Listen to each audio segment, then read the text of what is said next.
Hello, Sandra Embleton here, coming to you live, April 25th, 2025.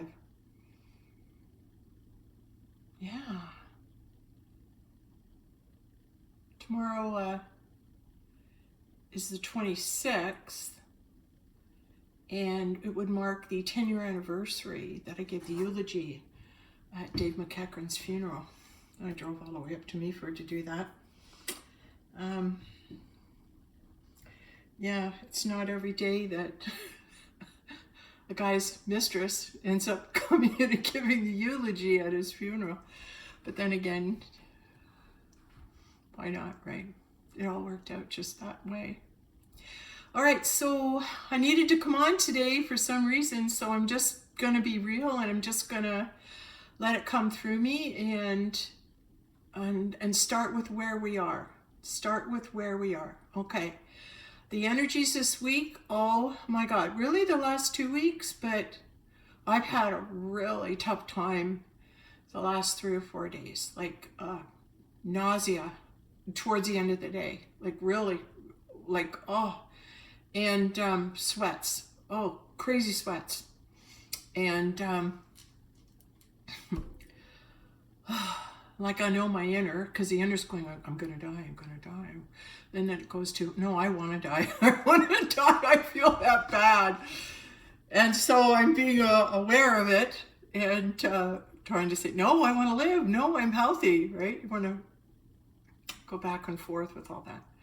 Okay, this is what's coming.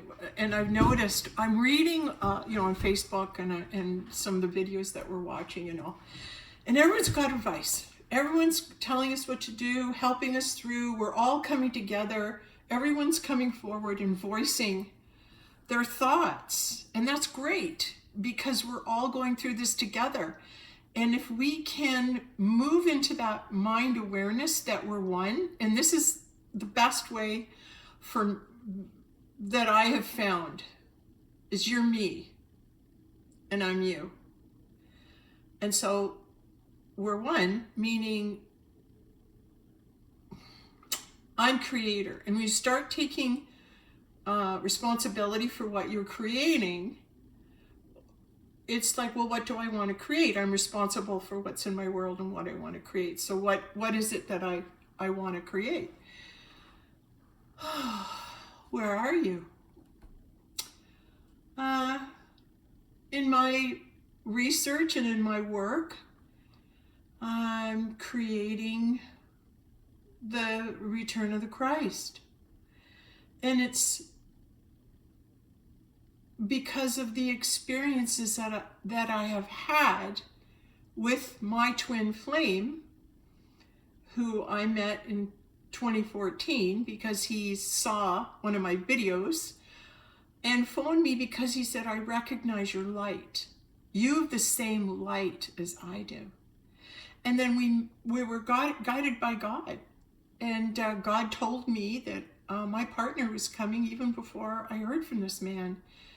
And then he calls and recognizes my light. And from there, the connection was made upon our meeting. And the face of Jesus Christ came out of him holographically and looked at me and said, I'm in here. And that changed my life. That changed it because I was off on a new journey now. How could this happen? How could I have seen this? Why would this come to me? Why would God forewarn me like 2 months ahead? And then it actually transpires. So now I'm going, okay, if I'm creator and I've created this, I must have created this connection. And then you think, well, is there a force outside of myself, or is it all coming from within me, right? Like these are good questions, and I ask them of myself. I'm always asking good questions because I'm a truth seeker. I want answers, right? So that took me down a journey into trying to understand how these phenomenon can happen, because I did go on to experiment and write a book with this twin flame, this mirror image, this man who showed me the Christ in him, I don't think I could have seen it unless it was in me. Right? And so you draw to you like a magnet that which you are. And we also have a purpose. So everybody needs to, don't need to, it's your purpose is important because my purpose is important. And I take it seriously that my contribution to mankind is ever learning, ever growing, ever seeking, always seeking more and learning more, because it's exciting and I want to get to the bottom of some of the things that have transpired in my life. So how can you explain something scientifically when there isn't any scientific data available to explain it? And you want to be able to explain it, so you look to the scientists. And this twin phenomenon is just surfacing, that we can begin to explore it and that we can begin to understand it. And why it's important is because it's the connection of the twin. It's the ability to recognize in another, to resonate in knowing. All right? So Carl Jung tells us that it's not about faith or trust, it's all about experience and knowing. And we're hearing that a lot. I've heard it come up a number of times in the last couple of weeks. Okay, so everybody's kind of, saying the same thing, right? So I've had this experience, and I've also had the experience of seeing that man who was my twin flame after a year's time died on 3/22, third month, March 3rd, on the 22nd day. And we all kind of can figure out whose favorite number that is. So I believe Christ entered into this particular individual and was murdered. And so now, 10 years later, this same individual has shown himself to me 5 times in the same body. A year ago tomorrow was the day I actually went into a store and saw him. And when I go back and I look at that or relive that in my mind a year later, I'm seeing fractals. I can't even, I can remember pictures of what he looked like, but then there's other dimensions showing me that he was wearing different clothes, he looked different, he was younger, he was this, he was... So I'm saying when I go back and I relive it, I'm seeing multiple versions of him. Now, how come? How come I'm seeing all those? I'm believing that it has to do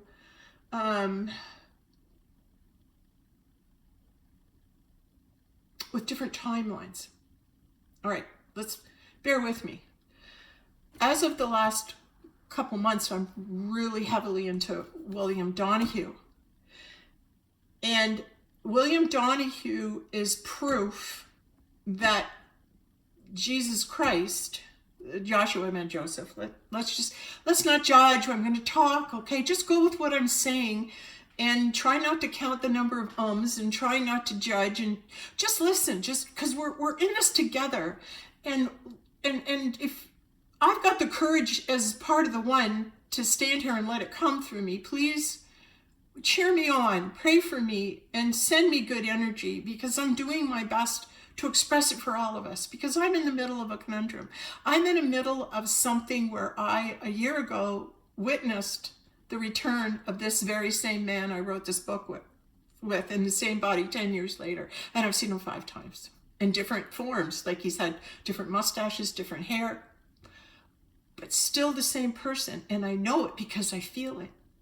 And why I'm mentioning William Donahue is because when I watch William Donahue, the same energy that was in this man, that was in the Christ, this twin flame of mine who's showed me the face of Christ, that same energy is in William Donahue. Now, how can that be? Because the man I wrote the book with, Dave McEachern, was born in 1963, so he was alive at the same time William Donahue is. So how can William Donahue get up there and speak, and I resonate with the knowing that that's Jesus Christ speaking? And it is. If Jesus Christ is alive right now, well, William Donahue also passed, so I can't say that he's alive right now in William Donahue, but when William Donahue was preaching and teaching and giving us instructions, that energy of Jesus Christ was in him. He is the original Christ. The Christ energy that I knew and wrote that book with resides in William Donahue, so I know William Donahue carries the Christ. Now my mind's going like this. If he's carrying the Christ, how can the Christ energy be in two people at the same time? I think the answer is that they achieved in their time spent in the earth school and in the eternal realm, they received and came into the knowing of their Christ conscious mind. They came to know that they were eternal. They came to know they were Creator God, and they lifted themselves up in vibrational frequency where they received this knowing. They received this information, because as much as you learn and study, it's not as powerful as the energy of knowing. And in the quantum field, we receive knowing and experience our affirmations in the higher dimension. And I've been living my life like this. It's something will happen to me and I'll go, I wonder what that was about. And 2 hours later, I'm in the kitchen and making something, and all of a sudden I hear, oh, it's that. Oh. And then when you hear it, there's a knowing that goes with it. There's a recognition of the truth, and you don't dispute it, because inside your mind, you're actually hearing the truth and you're going, all right, I got it. I got it. I got it. So one of the puzzle pieces I had when I began my journey, and so much has happened to me, but in 1994, when I was spent 3 weeks in a higher dimension, I was literally transported through the breath of God into a higher vibrational frequency state where I was in the flow. Like, to know what it is like to live in the higher dimensions, it's a breeze, because you're guided, because there's no guessing, because you're connected with God. And what's really great is it's quiet and peaceful in between the times when you hear from God and you're guided to do something. So as part of the one in the higher vibrational frequencies, you just relax and you go into your meditation, you go into the inner kingdom and you breathe and you listen, and then you're moved into action. So that mantra, there's nothing to do but everything gets done, that's just a great mantra. And it's because you relax. You go, oh, I don't have anything to do today, but there's so much work. I got cleaning, I got this, I got all these things to do, but you just let it go. And when you go into your meditation, that higher part of you just moves you into action. All of a sudden you go, oh, I got to go do this and this, and you get up and you do it. So you're guided at every moment. And that's reassuring, because it's a beautiful, beautiful way to live.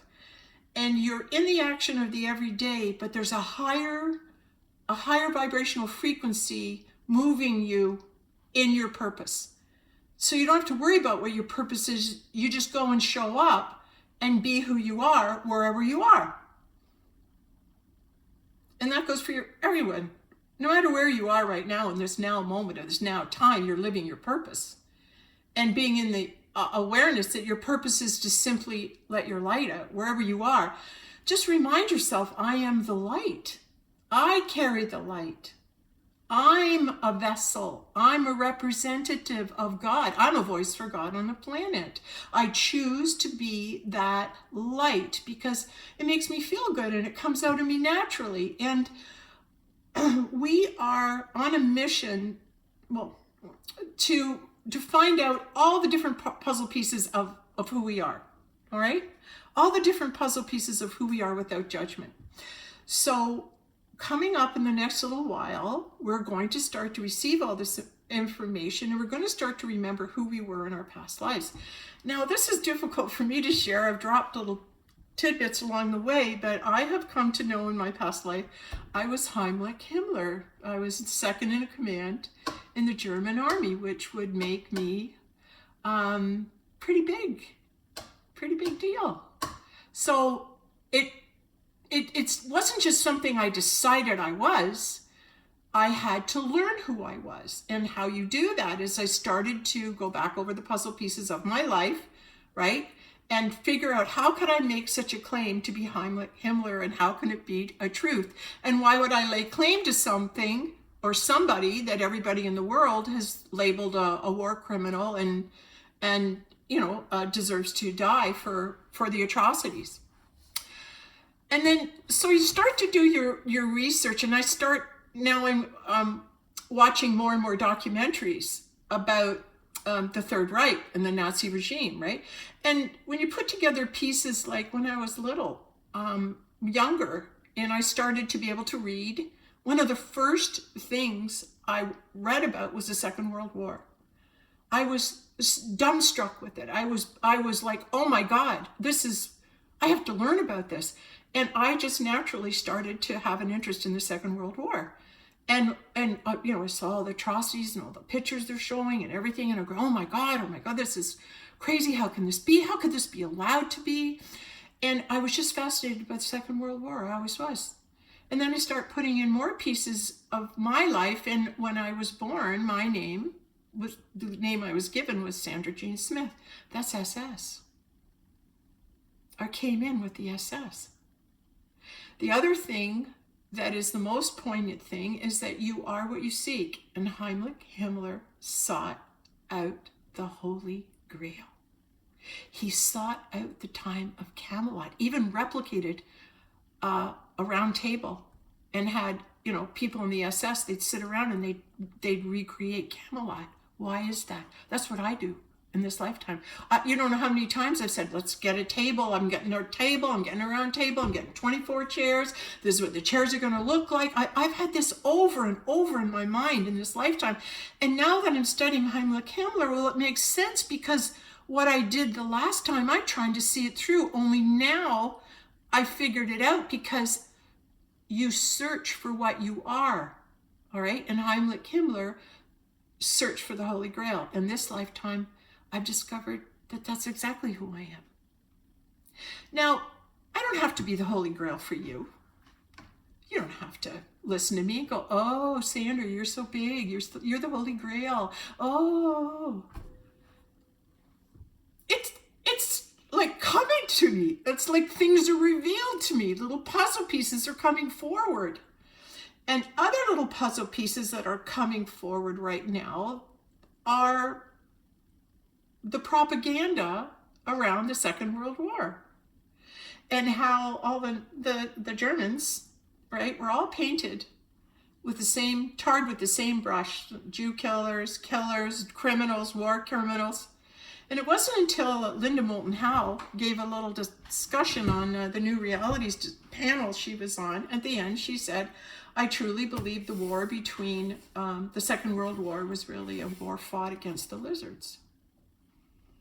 And when she said it, inside of me, I went, yes, that's exactly what it was.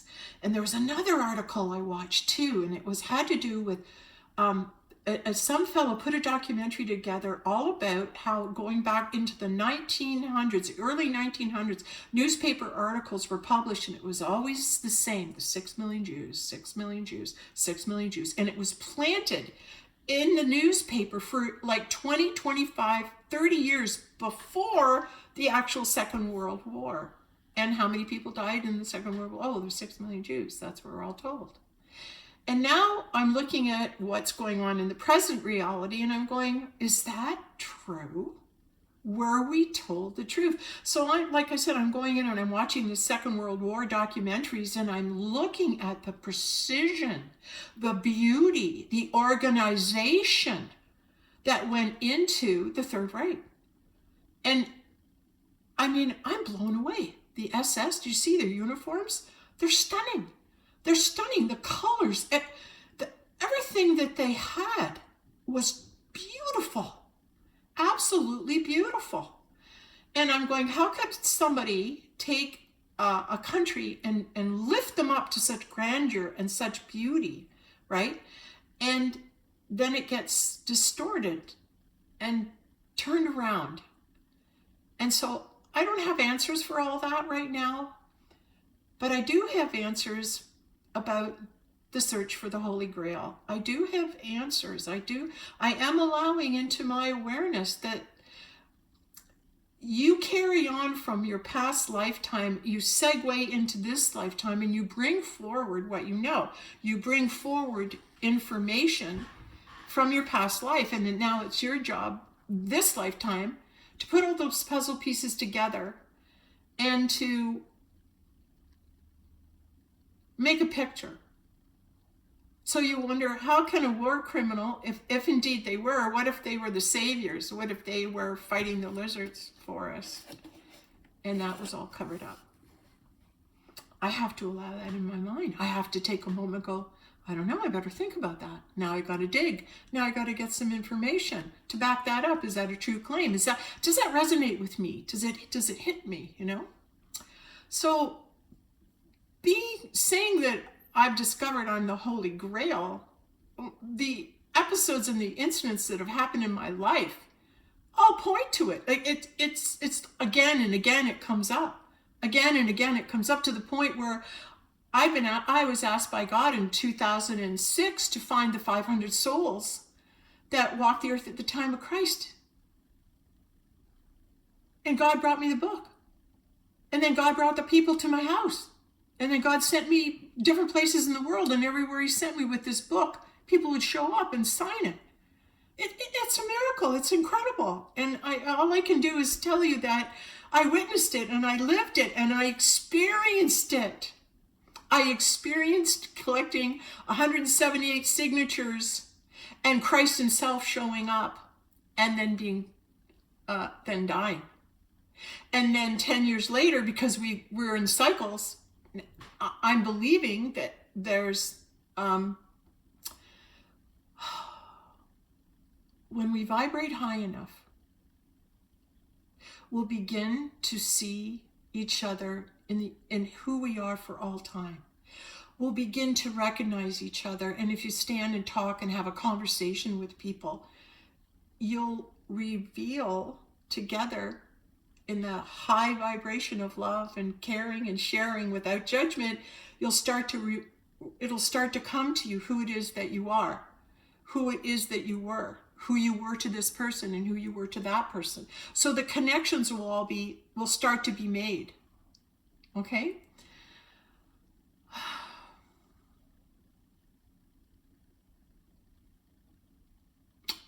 And I got clues through my life. You are what you seek. Whatever you're seeking, it's who you are. So to be in the awareness, I sought the Holy Grail, and in this lifetime, I'm a feminine Virgo, born as the Holy Grail, found the other twin flame half, who's the fish, who's the Pisces, and there you've got Pisces and Virgo together as Osiris and Isis. There's William Donahue talking about what's going to happen when Isis and Osiris connect. Well, we did in 2014. Now, what I'm working on is that coming together. Did that produce a solar flash at that point?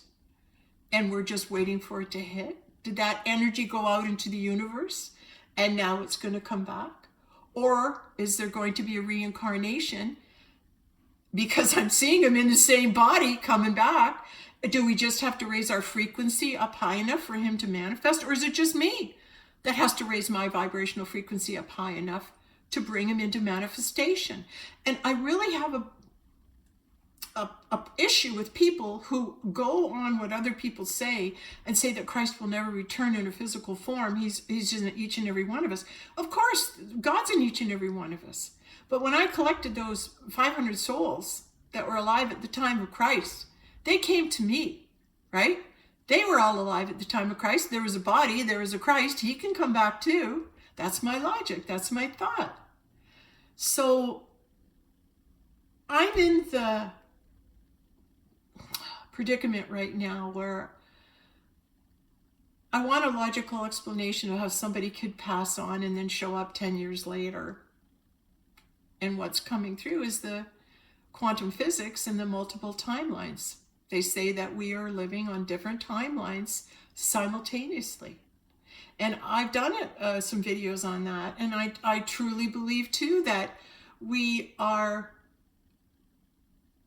seeing ourselves in many different people in the now that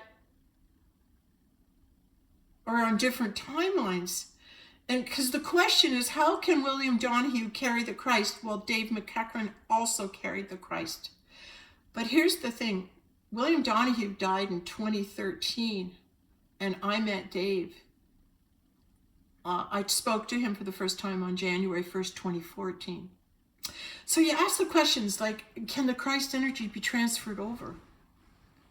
And is it simply the vibration that you have when you become Christed that you carry in the eternal realm that keeps showing up and coming through you every incarnation?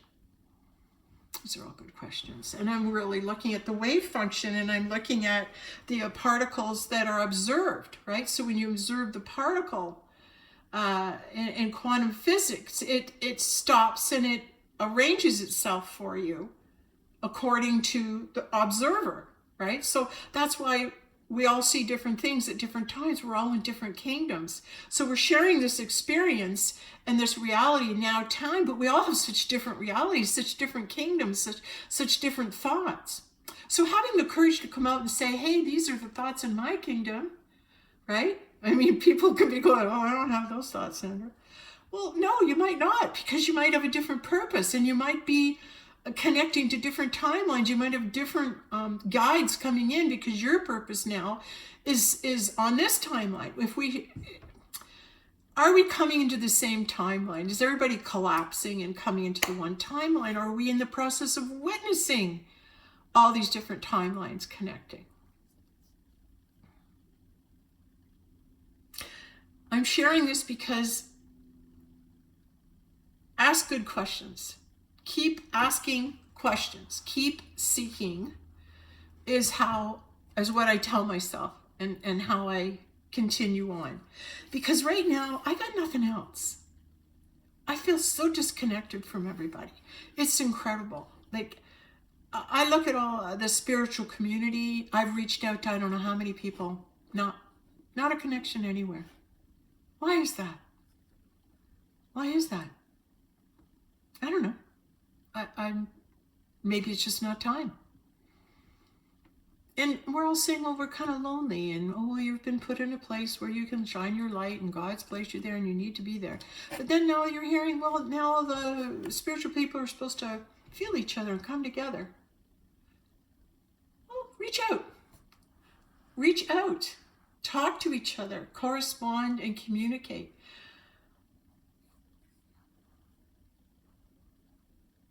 Yes, correspond, communicate. I have thoughts of forming, different ways of reaching out with other people who are also lonely, who are also making these spiritual inroads, who also, are doing their purpose. But it's the connection. We miss that. It's the talking, the touching, the holding.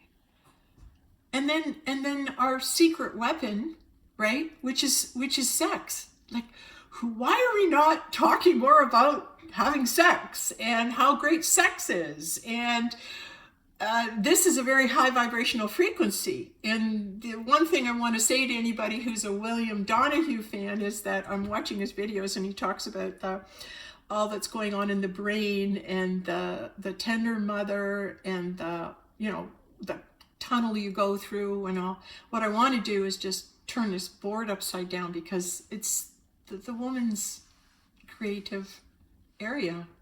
That's the holy place, right? That's the temple, right?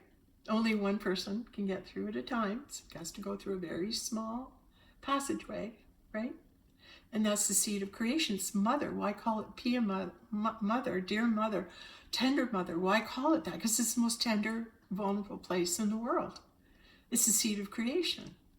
And we have a lot to uncover in terms of the divine feminine and the power of the divine feminine. Because I'm going to tell you, this is book 5 that I have not released yet, but I had the experience of losing 35, 40 years in my appearance a number of times. I had the experience of being transported into Mexico, into the pyramid, and producing vibrational frequency energy of a golden light that went straight up the pyramid. And I'm looking up, and there's the aliens in the ship, and they're looking down on me, and they're going, they're gold. They're taking in the light. I had people come to me from the Dragon Star in spaceships and come to talk to me, and I received a healing, but also left me messages that they wanted to come and meet me and come to know me. And they came from far, far away, like from just to see me. Why would they just come and see me? I don't know. But it's like, these are all cool things, okay?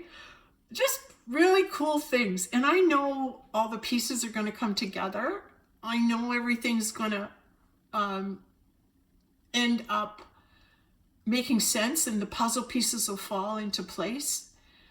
And I have confidence in that. And I think part of the reason I'm going through this is because I'm able to stand in front of a video camera and share this without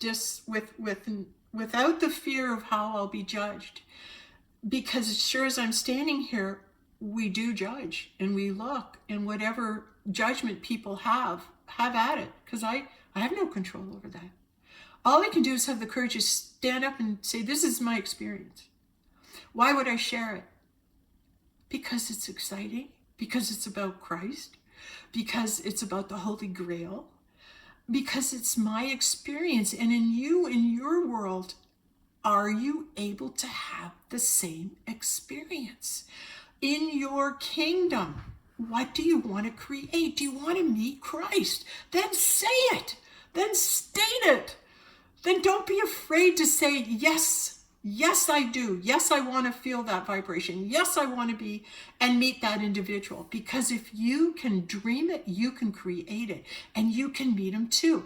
Because I don't think it's going to be a big thing all over the world that this is the Christ, right? I think it happens when you're sitting in a restaurant and you sit beside somebody and you go, hey, that person's got a real good vibe.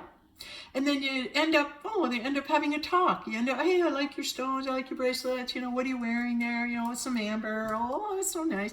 And then you start having these conversations. And then you raise your spiritual vibrations by speaking truth to one another. And no matter what store or restaurant you're in, as long as you're talking to somebody and you're having a real conversation, that lifts the vibration of the whole store, of where you are, speaking truth and coming from your heart. And you're afraid to be made a fool of? Believe me, there's been a lot of times, and many more to come, I'm sure, where you're judged as crazy, silly, and out there. But isn't it an exciting ride? Truthfully, isn't it an exciting ride? And I so much feel my brothers and sisters out there. Like, I'd like to make a connection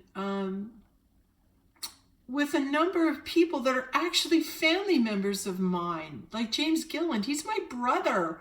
I hope someday this video reaches him and he connects with me, because we're related, we're family, and he's actually Christ's brother too. So, brother-in-law. Yeah, he'd be Christ's brother-in-law. That's who he is, yeah. So, but this is just my world. This doesn't have to be your truth. It can't be your truth if you haven't experienced it. There. I can't say it any simpler. If you haven't had the experience of this, you're just taking my word for it. It's not real for you. Draw to you that which you are. Breathe it in. And then allow the good to come. I'm allowing the good to come. I'm allowing my highest and best self to come to me. And I am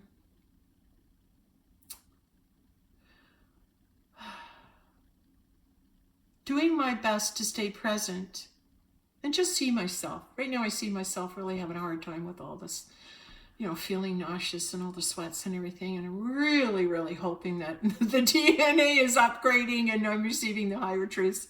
I'm trusting in that. How's it going to turn out? I don't know.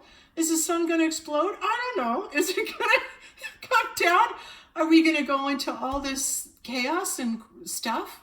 I don't know. But I do know that if I just sit back and watch and I breathe,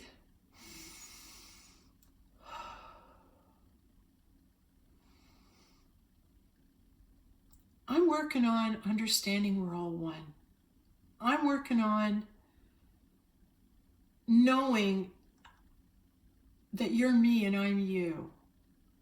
Trying to bring that into my, oh, I got it. Oh, now I can walk around and see everybody as me. Oh, I can walk around and see everybody as creator. And then you just watch and you don't judge them because you know they're God and you know they're creator, right? And we have respect for each other. I think that's coming. I'm thinking that's why it'll be easier when we're in that flow. And when we're in that higher state of consciousness, that's what we're left with, is the flow. You're in the flow. And you watch it and you're taken. It's not a struggle like it is now. You're carried. You're carried in it. And you just float. And this is what we have to look forward to. So, on that note, I will say goodbye right now and keep you posted. But I just wanted to come on and just share. Yeah, it's tough. It's tough. But I'm on the precipice of doing more mirror work, meaning standing in front of a mirror and talking and visualizing people hearing me on this other side, and then being able to communicate with other beings through a mirror.